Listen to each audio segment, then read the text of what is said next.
प्रथम तरंग यामध्ये आपण 17 नंबर पॅरेग्राफचं चिंतन आपलं चालू आहे आणि त्या दृष्टीनं विचार करत असताना विवेकाधिक की अंतरंग साधनता, विवेक वगैरे ही जी साधनं आहेत यामध्ये अंतरंग साधन कोणतं आहे? अंतरंग साधनाचा विचार करत असताना बहिरंग आणि अंतरंग असा दोन प्रकारात आपण विचार केलेला आहे. बहिरंग म्हणजे मोक्षाला लांबून उपयोगाचंच आहे पण साक्षात नाही, आणि अंतरंग म्हणजे मोक्षासाठी प्रत्यक्षदर्शी सहकारी असलेलं साधन, त्याला अंतरंग म्हटलं. विवेकाधिक ज्ञान के अधिकारी में संभवे है याते समीप है. विवेक वगैरे हे अधिकारामध्ये बसतं म्हणून त्याला सुद्धा आम्ही अंतरंग म्हणतोय. श्रवण हे अंतरंग आहे का विवेक हे अंतरंग आहे? विवेकाधिक ज्ञान के अधिकारी में श्रवण अंतरंग आहे, पण तरी सुद्धा विवेक का सांगितला? तर विवेक हे अधिकारी या अवस्थेसाठी उपयोगाचं आहे. तिनमें भी इतना भेद है. विवेकाधिकन का श्रवण में उपयोग है और श्रवणाधिकन का ज्ञान में उपयोग है. विवेकाचा श्रवणात आहे आणि श्रवणाचा ज्ञानात आहे. 27 नंबर टिप्पणी आहे.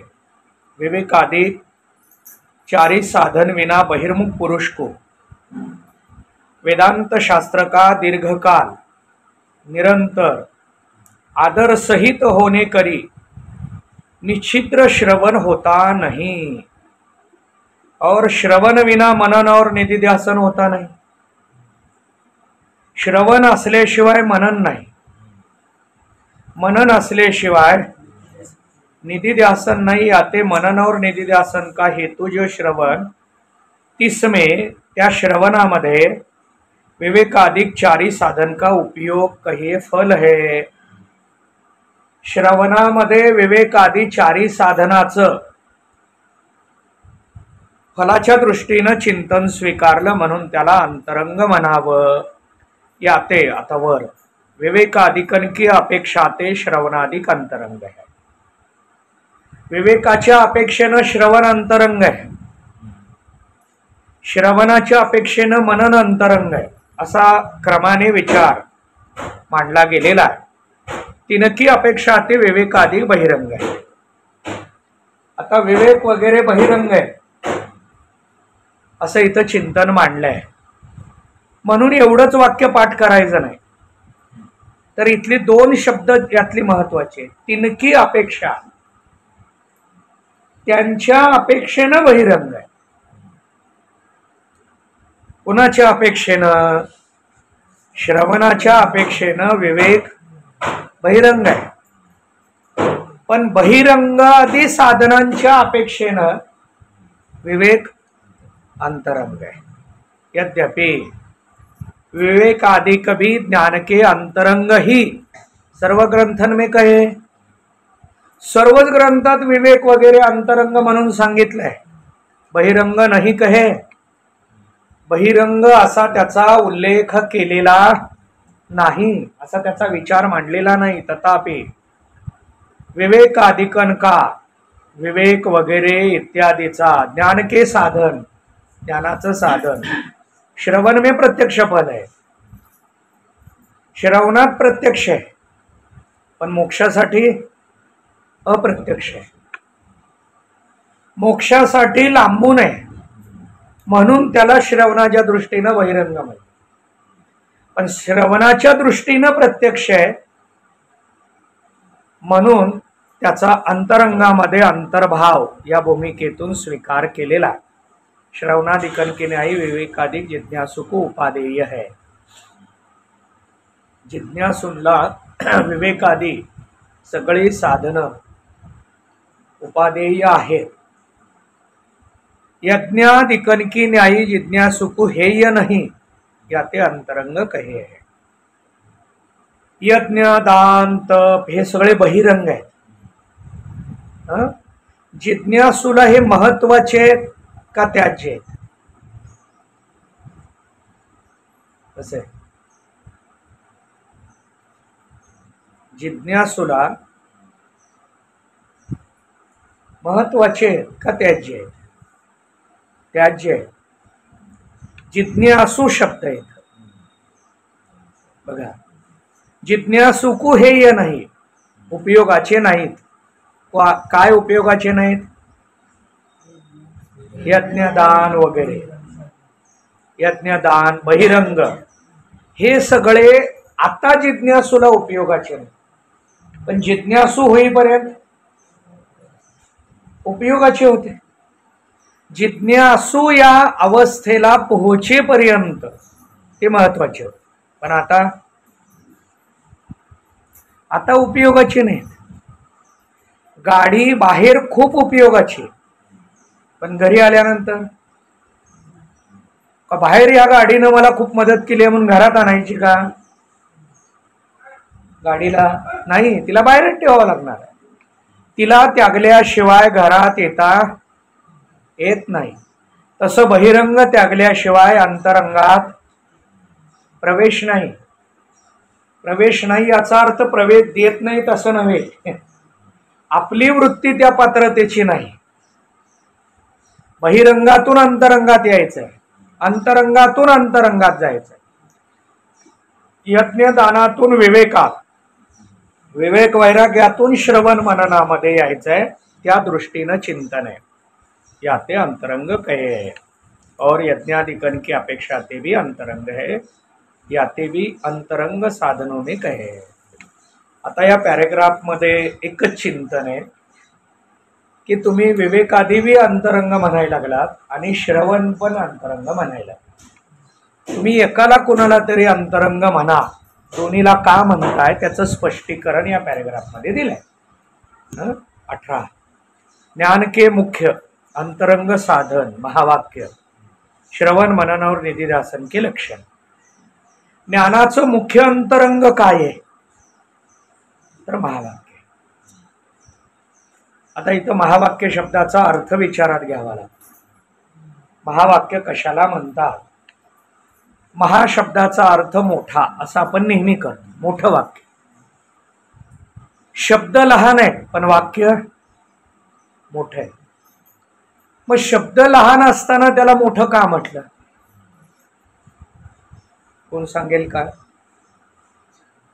महावाक्यामध्ये शब्द कमी आहेत का जास्त आहेत?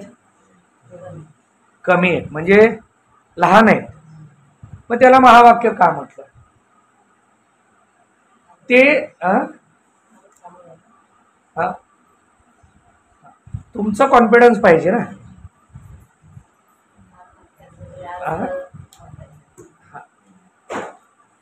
आता यातलं महत्वाचं चिंतन असं आहे, शब्द लहान आहे पण ऐकल्यानंतर जो ऐकतो त्याला मोठं करतं। ऐकल्यामुळं हा महा होतो। महा म्हणजे व्यापक होतो, व्यापक म्हणजे ब्रह्म होतो। हा काय होतो? ब्रह्म होतो। म्हणून याला काय म्हटलंय? महावाक्य म्हटलंय। तो महा होतो, व्यापक होतो, कोण? ऐकणारा। आणि त्या दृष्टीनं महावाक्य हे अंतरंग आहे। विचार से देखिए तो, विवेकानं पाहिल्यानंतर ज्ञान के मुख्य अंतरंग साधन तत्वमसी अधिक महावाक्य है। तत्वमसी वगैरे हे सगळे काय आहेत? महावाक्य आहे। अधिक, अधिक म्हणजे इत्यादी। मग महावाक्य किती आहेत? तत्वमसी हे एकच आहे का तत्वमसी अधिक? तत्वमसी अधिक म्हणजे तत्वमसी इत्यादी। इत्यादी मध्ये कोणते आहेत? इतर 3 आहेत आणि हे एक। श्रवणाधिक भी नाही। आता इथे हे खोडलंय, श्रवण सुद्धा अंतरंग नाही। का नाही? मननाच्या दृष्टीनं श्रवण अंतरंग म्हटलं. हा, विवेकाच्या दृष्टीनं श्रवण अंतरंग आहे, पण मननाच्या दृष्टीनं बहिरंग आहे. मनन सुद्धा अंतरंग नाही. कोणाच्या दृष्टीनं? निधिध्यासनाच्या दृष्टीनं मनन अंतरंग नाही. तसं सगळ्यात महत्वाचं मुख्य अंतरंग महावाक्य. आता महावाक्य आहे का महावाक्य श्रवण आहे?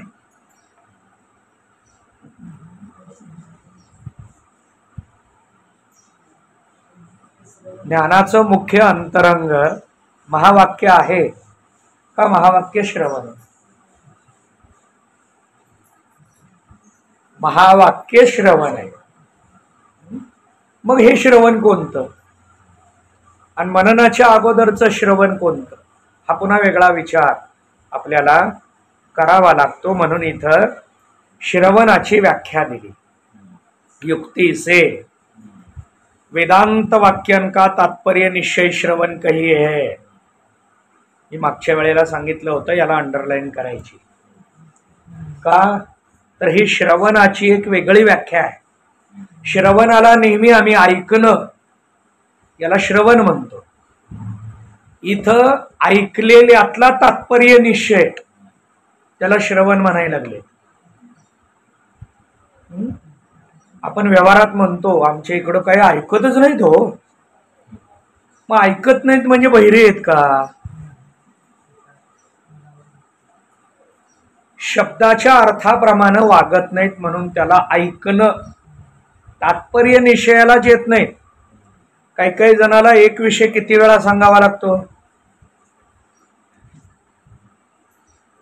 किती वेळा सांगू द्या तरी गैरसमज दूर होत नाही. का? तात्पर्य निश्चयालाच येत नाही. याला श्रवण म्हटलंय. इथं युक्तीवर टिप्पणी आहे. किती नंबर आहे? 29. त्याच्या अगोदर 28 नंबर टिप्पणी राहिली आहे. श्रवण अधिक विना दृढ ज्ञान होवे नाही. मग इथं दृढ ज्ञानला आणखीन कुठला शब्द असायला हवा होता?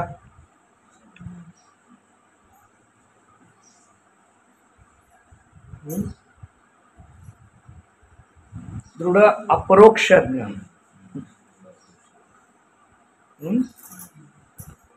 याते श्रवण अधिक चारी का ज्ञान में उपयोग है. श्रवण, मनन, निधिध्यासन, तत्वम, पदार्थ शोधन या चारीचा उपयोग ज्ञानासाठी आहे. 29 नंबर टिप्पणी. यहाँ युक्ति शब्द करिके, युक्ति शब्द मांडला. युक्ति अग्नि के निर्णायक धूमरूप लिंग की न्यायी. वेदांत जो उपनिषद, तिनका अद्वैत तत्व रूप जो तात्पर्यार्थ है, ताके निर्णायक नाम निश्चायक जे षडलिंग है तिनका ग्रहण है. आता इथं दृष्टांत दिलाय. अग्नि आणि धूम. धूम म्हणजे काय? दूर. धूम म्हणजे धूम पळणे नव्हे, दूर. दुरावरून कशाचं तात्पर्य झालं? अग्नीचं. तात्पर्य निश्चय को श्रवण कहे. तात्पर्य काढता आला पाहिजे. आपण म्हणतो काही काही वेळेला उगीच बोलायला लागलेत काय, कुठंतरी धूर निघाला असेल. आपण व्यवहारात म्हणतो दुरावरून अग्नीचं अनुमान केलं जातं. हा दृष्टांत आहे. म्हणजेच इथं त्या तात्पर्य निश्चयाला शास्त्रानं 6 लक्षणं मांडलेत. त्याला इथं षडलिंग म्हटलंय. हे आता आपल्याला इतकं पाठ झालं पाहिजे. षडलिंग अभंगात ओवीमध्ये सहज बसवता आलं पाहिजे, एवढं पाठ झालं पाहिजे. पण आता षडलिंग ग्रंथात बघून सांगायचं का न बघता?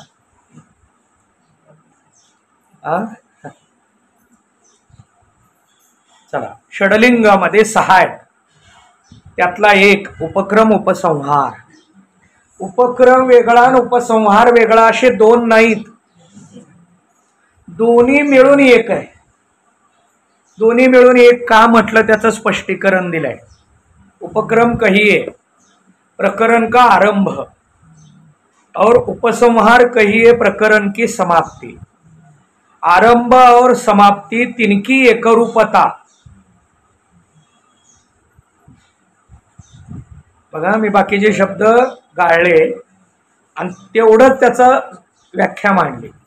आरंभ समाप्ती एकरूपता, उपक्रम उपसंहार म्हणा. सुरुवात आणि शेवट.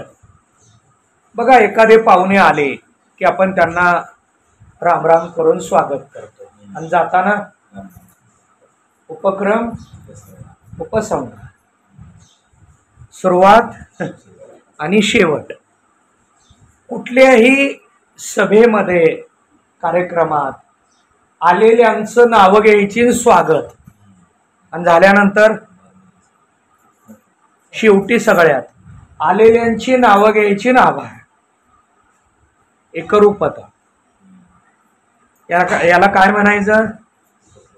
उपक्रम उपसंहार एक असावा.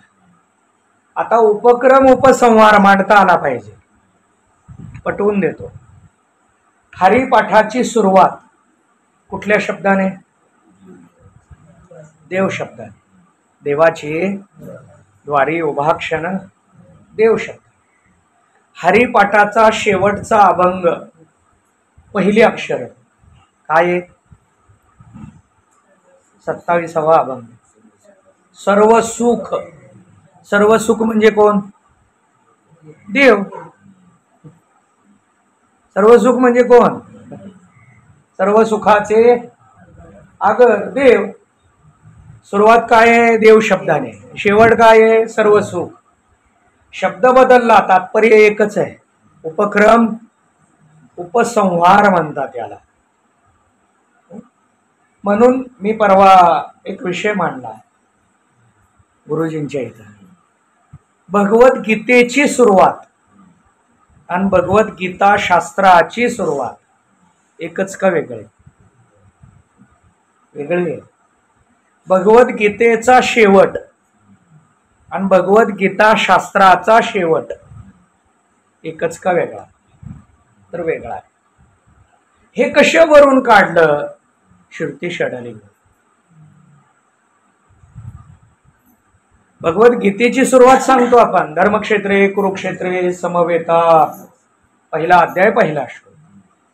शेवट पण सांगतो आपण. 18वा अध्याय शेवटचा श्लोक. यत्र योगेश्वर कृष्ण. शेवट. आता गीताशास्त्राची सुरुवात आणि गीताशास्त्राचा शेवट. मी काही आत्ता सांगणार नाही, तुम्हाला शोधायचं आहे. आपल्याला सगळं तयार मिळावं का आपण तयार करावं? कसं आहे? आपल्याला तयार करता आलं पाहिजे. चला, उपक्रम आणि उपसंहार. आकडा 2 अभ्यास. जो अद्वैत रूप अर्थ का बारंबार पठन सो द्वितीय लिंग है. अद्वैताचा अर्थ, अद्वैत जे आहे सगळं आलं मग त्यात. अद्वैताचा अर्थ त्याचं बारंबार पठन. बारंबार म्हणजे पुन्हा पुन्हा पुन्हा पुन्हा त्याचं पठन करणं, चिंतन करणं. याला काय म्हणायचं? अभ्यास. मग अभ्यास विद्यार्थ्यांनीच करावा का आपण? आपण पण करायचं आहे. कारण आपण साधक आहोत. आपण कोण आहे? साधक आहे. साधकाला वयाचं बंधन नाही, विद्यार्थ्याला वयाचं बंधन आहे. या वयापर्यंतच तुम्ही अभ्यास केला पाहिजे, पुन्हा अभ्यास करायचा नाही. विद्यार्थ्याला बंधन आहे, पण साधकाला आयुष्य संपत आलं तरी अभ्यास करायचा आहे. पण अभ्यास शब्दाचा अर्थ काय? बारंबार पठन. आकडा 3 अपूर्वता. आपण जो विषय स्वीकारलाय उपक्रम उपसंहारात, ज्याचं बारंबार पठन चालू आहे, त्याची अपूर्वता काय? म्हणजे त्याचं वेगळेपण. नाहीतर आपण विषय स्वीकारलाय नाम आणि अपूर्वता सांगायला लागलोय ज्ञानाची. आपल्याकडे असंच होतं, दर सप्त्याच्या शेवटी, प्रत्येक सप्त्याच्या शेवटी विषय असतो काला आणि मांडलं जातं जीवब्रह्माचं ऐक्य. जीवब्रह्माचं ऐक्य म्हणजे काल आहे का? हे वेदांताचं प्राप्तव्य आहे. हे काय आहे? वेदांताचं प्राप्तव्य आहे. ज्ञानाने प्राप्त होणारी अवस्था म्हणजे काल आहे का? संप्रदायामध्ये काला असा सांगितलेला आहे का? आपल्याकडे अपूर्वता मांडली गेली, पण विषय एक आहे आणि अपूर्वता वेगळी आहे. हा काल्याचा अधिकारी आहे. कोण? जीव ब्रह्म ऐक्य प्राप्त केलेला अधिकारी ठरतोय. तरी तो अधिकारी ठरतो का? इथं पुन्हा प्रश्नचिन्ह द्यायचं आहे. कारण कार्यामध्ये प्रेम सांगितलंय. जीव ब्रह्माचं ऐक्य प्राप्त झालं म्हणजे प्रेम निर्माण झालं का? कारण ज्ञानोबा याच्या पुढे मग शब्दाने आपल्याला सुचवतात, मग याही वरी, मग याही वरी, याच्या पुढं तिथं अधिकारी अपूर्वता आहे. षडलिंगामध्ये विषय चालू आहे वारीचा आणि अपूर्वता मांडायला लागलोय पारायणाची. चालणार आहे का? मग म्हणणार अपूर्वता, अपूर्वता. कशाची अपूर्वता? जो विषय असेल त्याचीच अपूर्वता मांडता आली पाहिजे. विषय जसा असेल त्यानुसार नाम श्रुती से, अपूर्वता नाम श्रुती से भिन्न. श्रुती म्हणजे शास्त्र वगैरे, याच्याहून भिन्न. प्रमाणकी अविषयता आहे. शास्त्राचा वेदाच्या विरुद्ध अविषयता, अप्रतीती किंवा स्वयंप्रकाशतारूप अलौकिकता यह तृतीय लिंग है. अलौकिकता हा शब्द इथला स्वीकारता आला पाहिजे.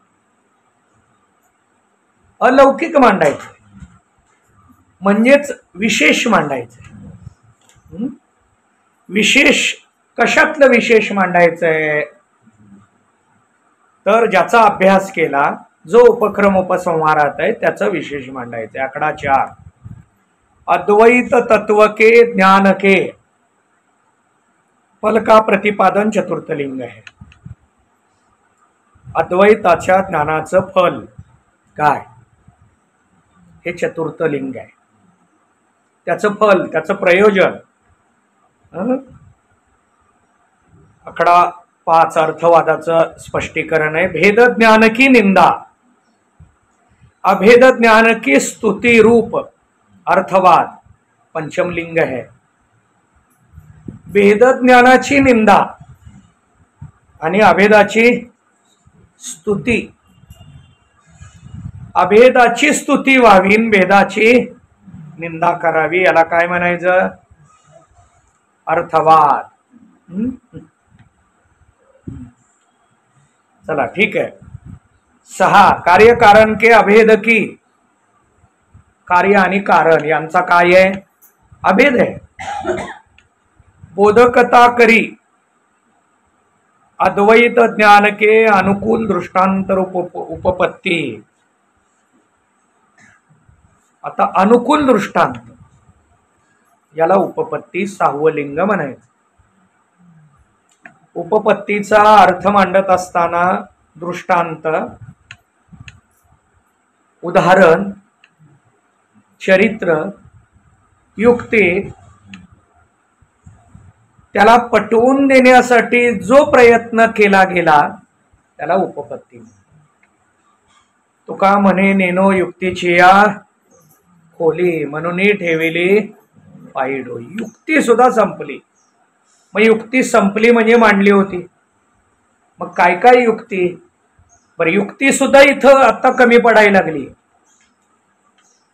पण युक्ती षडलिंगामध्ये स्वीकारली आहे आणि ते 6वं लिंग मानलं जातं. यामध्ये उपक्रम उपसंहार अभ्यास अपूर्वता फल अर्थवाद आणि उपपत्ती असे षडलिंग सांगितलेले आहेत. आणि त्या दृष्टीनं श्रवण सांगितलं। तात्पर्य निश्चय को श्रवण कहे है। जीव ब्रह्म के अभेद की, जीव आणि ब्रह्म। अजून टिप्पणी राहिली कुठे? हीच टिप्पणी राहिली काय? इन षडलिंग करी वेदांत वाक्यन का अद्वैत ब्रह्म विषय तात्पर्य का निश्चय होवे है। हे षडलिंग जर आम्ही व्यवस्थित बसवलं तर तात्पर्याचा निश्चय व्हायला सोपं जातं, मदत होते। सोयी श्रवण कहिए, त्याला श्रवण म्हणा। वेदांत शास्त्र का अभ्यास इसका साधन है, याते सो भी श्रवण कहिए। वेदांत शास्त्राचा अभ्यास करणं याला श्रवण म्हणावं। इन लिंगन का स्पष्टीकरण श्रुति षडलिंग संग्रह विषय हमने किया है। आता याचं आणखी जर तुम्हाला विस्तार पाहिजे असेल तर श्रुति षडलिंग संग्रह हा ग्रंथ आहे, त्याच्यामध्ये तुम्ही ते पाहू शकता। वर आकडा 2, जीव ब्रह्म के अभेद की साधक और भेद की बाधक युक्तियों से अद्वितीय ब्रह्म का चिंतन मनन कहिए है। अद्वितीय ब्रह्माचं चिंतन करणं याला मनन म्हणतात, पण भेद बाधक ही वृत्ती पाहिजे। भेद बाधक आहे की काय पाहिजे? वृत्ती पाहिजे। इथं 30 नंबर टिप्पणी आहे।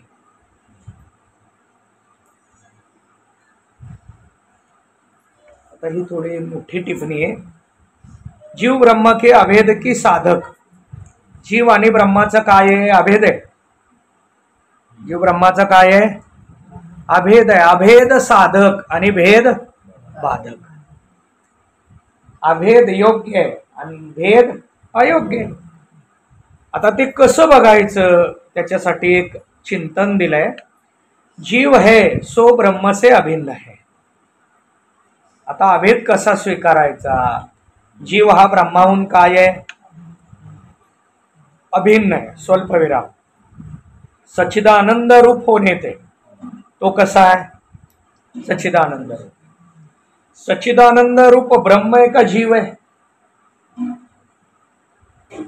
कोण सांगेल? सच्चिदानंद रूप होणे ते ब्रह्म आहे का जीव आहे?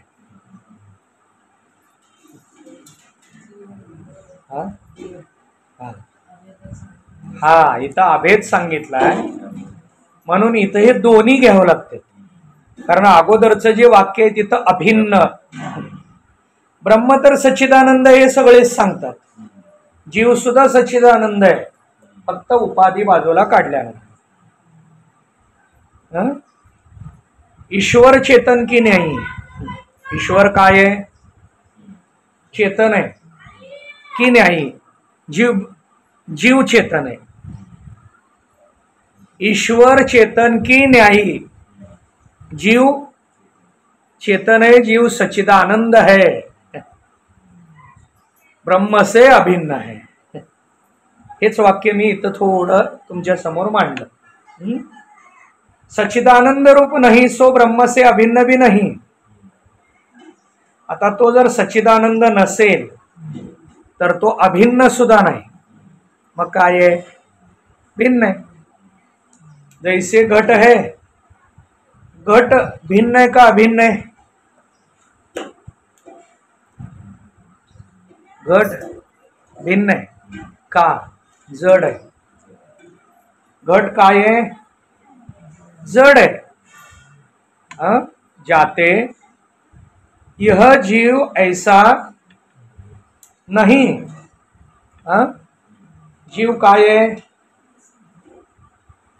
जीवाच्या दृष्टीनं जर चिंतन केलं, यह जीव ऐसा नहीं आते ब्रह्म से भिन्न भी नहीं, किंतु अभिन्न है, त्याला काय म्हणा? अभिन्न म्हणा। जीवाला अभिन्न का मानलं त्याचं स्पष्टीकरण इथं आपल्या समोर मांडलेलं आहे। आणि त्या दृष्टीनं विचार करत असताना अनुमान में, आता अनुमान हे काय आहे? हाँ? प्रमाण है। हाँ? जीव पक्ष है, जीव काय है, पक्ष है। ताका ब्रह्म से अभेद साध्य है, सच्चिदानंद रूपता हेतु है, ईश्वर चेतन अरु घट उदाहरण कहिए दृष्टांत है। आणि इथं आणखीन एक 5वा आकडा वाढवावा लागतो, व्याप्ती। आले का तुमच्यात का नाही? अनुमानामध्ये 5 लक्षण आहेत। जसं आपण पाठीमाग षडलिंग बघितलंय, काय बघितलंय? श्रुती षडलिंग बघितलंय, तसं इथं आता 5 बघायचंय। काय 5 बघायचंय? पक्ष, साध्य, हेतू, दृष्टांत आणि व्याप्ती। हे काय करायचे? 5 बघायचे।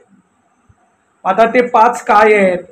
जीव पक्ष है, ब्रह्म से अभेद साध्य है, सच्चिदानंद रूपता हेतु है,